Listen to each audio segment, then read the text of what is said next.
Hello everyone, welcome to Techshan math. आज के session में हम मेडिकल कोडिंग एनाटॉमी से रिलेटेड एक और टॉपिक कवर करेंगे, जिसमें हम बात करने वाले हैं एक नए टाइप की नोसिसेप्टर्स, जो हमारा रिसेप्टर का एक टाइप है, classified on the basis of receptor by stimulus.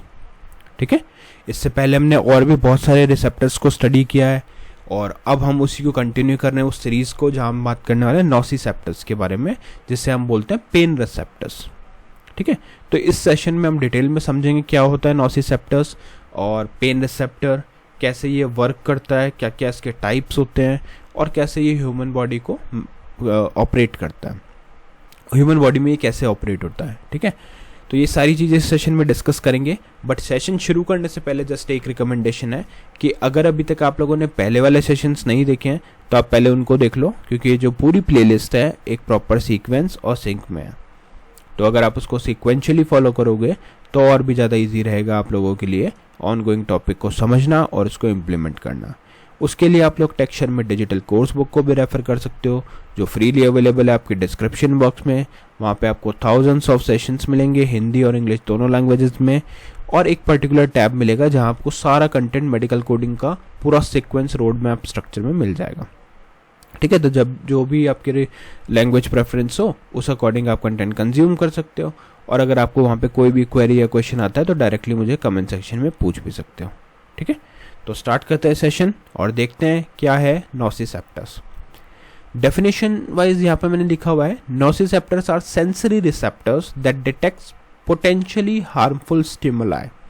Okay, potentially harmful stimuli such as extreme heat, extreme cold, strong pressure, chemical released by damaged tissue, and convert them into nerve impulse that are perceived as pain. Okay, तो nociceptors क्या करता है, जो potentially harmful stimuli होते हैं ना, जैसे कि बहुत ज़्यादा गर्म, बहुत ज़्यादा ठंडा, बहुत ज़्यादा प्रेशर, या फिर chemical release by the damage tissue, तो उस सिचुएशन में ये क्या करता है, उन सिग्नल्स को भेजता है ब्रेन को और वो कन्वर्ट किया जाता है किसके थ्रू, पहले उसको कन्वर्ट करते हैं नर्व इम्पल्सेस में और फिर ब्रेन उसको एज अ पेन परसीव करता है। ठीक है, तो नोसिसेप्टर का आपको सिंपल सा यही आइडिया होना चाहिए कि ये पेन से रिलेटेड है। ठीक है, तो जो भी पेन वाली चीज़ होगी, जैसे एक्सट्रीम हीट, कोल्ड, अभी हमने लास्ट सेशन में देखा था, राइट, जब हमने थर्मो रिसेप्टर्स पढ़े थे तो वहाँ पे हमने देखा था कि एक्सट्रीम हीट और एक्सट्रीम कोल्ड भी इम्पैक्ट करती है और एक टाइम पे वो पेन बन जाता है, राइट। अब बात करते हैं लोकेशन की, ये कि कहाँ होता है। Found through out almost every tissue of the body. ठीक है, हमारी जो बॉडी होती है उसके हर टिश्यू में होता है, in the skin, muscle, joint, bone और internal organ. They are the most widely distributed sensory receptor in the human body. ठीक है, ये सबसे ज़्यादा वाइडली डिस्ट्रीब्यूटेड सेंसरी रिसेप्टर होते हैं। They are not found in the brain tissue itself. Okay, ये बहुत कंफ्यूजन रहता है लोगों को, बट ये ब्रेन टिश्यू के अंदर नहीं होता। The brain has no noci receptors, pain receptor. This is why brain surgery can be perform while the patient is awake. The scalp and the skull have pain receptor but the brain tissue does not. ठीक है, जो brain की surgery होती है तो उस time पे जो पेशेंट है उसको अवेक रखा जाता है, क्योंकि जो पेन रिसेप्टर है वो उसमें हमारे पास ब्रेन जो टिश्यू है उसमें पेन रिसेप्टर नहीं होता। ठीक है, second, cartilage has no receptor. Cartilage में भी नोसी रिसेप्टर्स नहीं होते, which is why cartilage damage is not immediately painful. ठीक है, इसलिए ये दोनों चीज़ पेनफुल नहीं होती। ठीक है, तो जहाँ भी हमारे नोसी रिसेप्टर्स होंगे वहाँ हमें पता चलेगा कि पेन है या नहीं, अदरवाइज पता ही नहीं चलेगा। अगर नोसी रिसेप्टर्स नहीं है तो आइडिया कैसे लगेगा, करेक्ट। तो ये हो गया कि ये इंपॉर्टेंट पॉइंट है, क्योंकि ये आपको पता होना चाहिए कि कौन कौन से पोर्शन में नहीं होता, एक तो कार्टिलेज और एक ब्रेन टिश्यू में। ठीक है, अब बात करेंगे स्ट्रक्चर की। तो nociceptors are free nerve ending. They are simplest type of sensory receptor, just bare unencapsulated nerve ending. ठीक है, तो ये स्ट्रक्चर वाइज हमें पता चल गया कि फ्री नर्व एंडिंग्स होते हैं, और हमने डेफिनेशन देखा, हमने देखा लोकेशन उसका, और क्या क्या कौन कौन से ऐसे इंपॉर्टेंट पॉइंट है जहाँ पे वो अवेलेबल नहीं होता, और उसका स्ट्रक्चर। अब हम बात करेंगे इसके टाइप्स की, क्योंकि अभी तक जितने भी हमने रिसेप्टर्स पढ़े उन सबके टाइप्स थे, राइट। तो नोसी रिसेप्टर्स के कौन कौन से टाइप है। पहला है मैकेनिकल नोसी रिसेप्टर्स। अब मैकेनिकल से आपको ये पता चल गया कि कुछ ना कुछ प्रेशर से रिलेटेड है। ठीक है। सिमिलरली थर्मल से आपको पता चलेगा कि कुछ ना कुछ हीट से रिलेटेड है, और केमिकल से पता चलेगा कि केमिकल रिलेटेड है, ठीक है। तो नेम से ही आपको मोस्ट ऑफ द इंफॉर्मेशन मिल जाएगी। तो पहले देखते हैं mechanical nociceptors. Respond to intense mechanical pressure like cutting, crushing, pinching, ठीक है। कटिंग, क्रशिंग, पिंचिंग, इस तरह की कोई सिचुएशन होगी जहाँ पर पेन होगा, तो उस केस में इंटेंस मैकेनिकल प्रेशर को मैकेनिकल नोसिरिसेप्टर्स ब्रेन तक भेजता है, उसको कन्वर्ट करके इलेक्ट्रिकल इम्पल्सेस में, ठीक है। फिर आता है हमारे पास second point, conduct signals through A delta fibres fast conducting, produce sharp, immediate, well localise pain, ठीक है। तो इस सिचुएशन में ये कन्वर्ट करता है सिग्नल्स को ए डेल्टा फाइबर्स के through, fast conducting, produce sharp, immediate and well localise pain, ठीक है। एकदम परफेक्ट पेन बताता है कि कौन से बॉडी पे कहाँ पे पेन है। This is the first pain you feel immediately after an injury, sharp and precise, ठीक है। जब कोई इंजरी होती है सबसे पहले जो पेन होता है वो यही होता है मैकेनिकल नोसिरिसेप्टर्स का। सेकेंड हमारे पास है थर्मल नोसिरिसेप्टर्स। थर्मल नोसिरिसेप्टर कब रिस्पॉन्ड करता है, जब ये हीट से रिलेटेड थिंग होगी, ठीक है। तो respond to extreme temperatures, very hot above 45 degree, अगर 45 डिग्री से ज़्यादा है तो ये रिस्पॉन्ड करेगा, वेरी कोल्ड बिलो 10 डिग्री तो भी ये रिस्पॉन्ड करता है। ये कंडक्ट करता है सिग्नल्स को through a delta fibres, fast conducting, ठीक है। इसमें भी फास्ट कंडक्टिंग होती है, इमीडिएट आपको रेस्पॉन्स मिलता है। नेक्स्ट है केमिकल नोसिरिसेप्टर्स, जिसे हम बोलते हैं पॉलीमोडल नोसिरिसेप्टर्स, ठीक है। ये रिस्पॉन्ड करते हैं chemical release by the damage और inflamed tissue like bradykinin, prostaglandins, substance P, potassium ions, hydrogen ions. तो इन सिचुएशन में क्या होता है, हमारा जो केमिकल नोसिरिसेप्टर्स है वो सिग्नल्स को और प्रोड्यूस करता है, रिस्पॉन्ड करता है, ठीक है। Also respond to mechanical thermal stimuli, that is why they are called polymodal, many model modes, okay.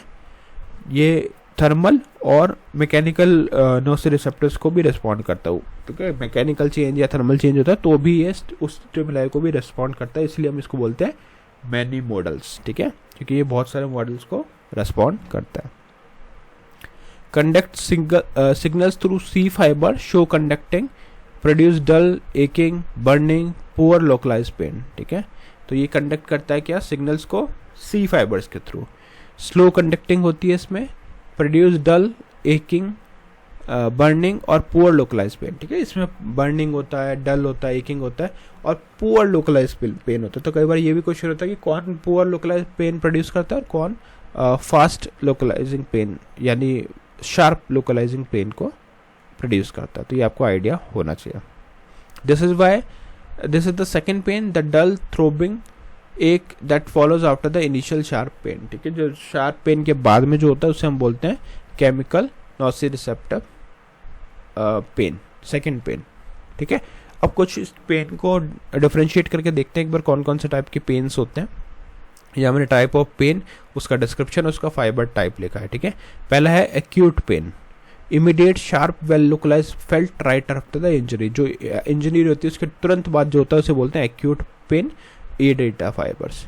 फिर आता है क्रॉनिक पेन, जैसे dull, aching, burning, poorly localise, persist after initial injury, ठीक है। तो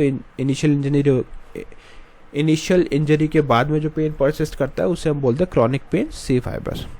नेक्स्ट है referred pain, pain perceived at location different from where they actually tissue damages occurring, ठीक है। इसे बोलते हैं विसरल, इसका फाइबर टाइप है विसरल सी फाइबर। मतलब क्या होगा कि पेन कहीं और होगा और टिश्यू कहीं और प्रॉब्लम कॉज हुआ होगा, ठीक है। नेक्स्ट है phantom pain, pain perceive in a limb और organ that has been amputated और रिमूव्ड, जो रिमूव हो गया उसमें पेन, ठीक है। तो इसको बोलते हैं सेंट्रल सेंसलाइजेशन, सेनिटाइजेशन, ठीक है।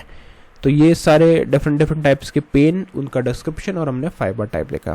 तो आई होप आज का ये पूरा सेशन बहुत ही सिंपल लगा होगा, क्योंकि पेन से रिलेटेड चीज़ें ऑलमोस्ट समझ में आ रहा है टेक्स्ट देखते ही, ठीक है। तो इसमें ज़्यादा डिस्कस करने का कुछ नहीं है, बट हमने ऑलमोस्ट ओवर सारी चीज़ें इंपॉर्टेंट कवर कर लिए। अब आज के लिए भी आपका एक क्वेश्चन है, और आज का क्वेश्चन है, उस क्वेश्चन को डिस्कस करने पहले जस्ट एक ये पॉइंट और रह गया था, इसको और डिस्कस कर लेते हैं। जैसे referred pain, occurs when the pain from the internal organ is felt in a different area of the body. This happens because sensory nerve fiber from the internal organ and from the skin area both enter the same level of the spinal cord. The brain misinterpret the signal as coming from the skin. ठीक है, तो इस situation में क्या होता है, referred pen होता है. ठीक है, दोनों एक साथ सिग्नल्स भेजते हैं. ठीक है, ये रीजन लिखा है यहाँ पे. This happens because sensory nerve fibers from the internal organ and from the skin are both enter at the same level of spinal cord. The brain misinterprets the signal as coming from the skin. ठीक है, classic example heart attack. Pain refer to the left arm, jaw और neck. तो ये हो गया heart attack. Appendicitis, pain initially refer to the umbilical region. Gallbladder, pain refer to the right shoulder. Kidney stone, pain refer to the groin. Diaphragm irritation, pain refer to the shoulder tip. तो ये वो examples है जहाँ पे referred pain को हम feel कर सकते हैं. क्लियर. अब बात करते हैं क्वेश्चन की. हमने लास्ट सेशन में पढ़ा था व्हाट इज थर्मोरिसेप्टर. अब आपको बस ये बताना how many types of thermoreceptors are there. Okay, so I am sure आपको इसका आंसर पता होगा, बट बेटर होगा कि आप उसके साथ में उसकी रेंज भी पता हो कि कौन सा टाइप का थर्मोरिसेप्टर है, उसकी क्या रेंज होती है, जिससे कि जिन्हें इसका आंसर नहीं पता वो डायरेक्टली वहीं से उसको रेफर करके अच्छे से समझ सके.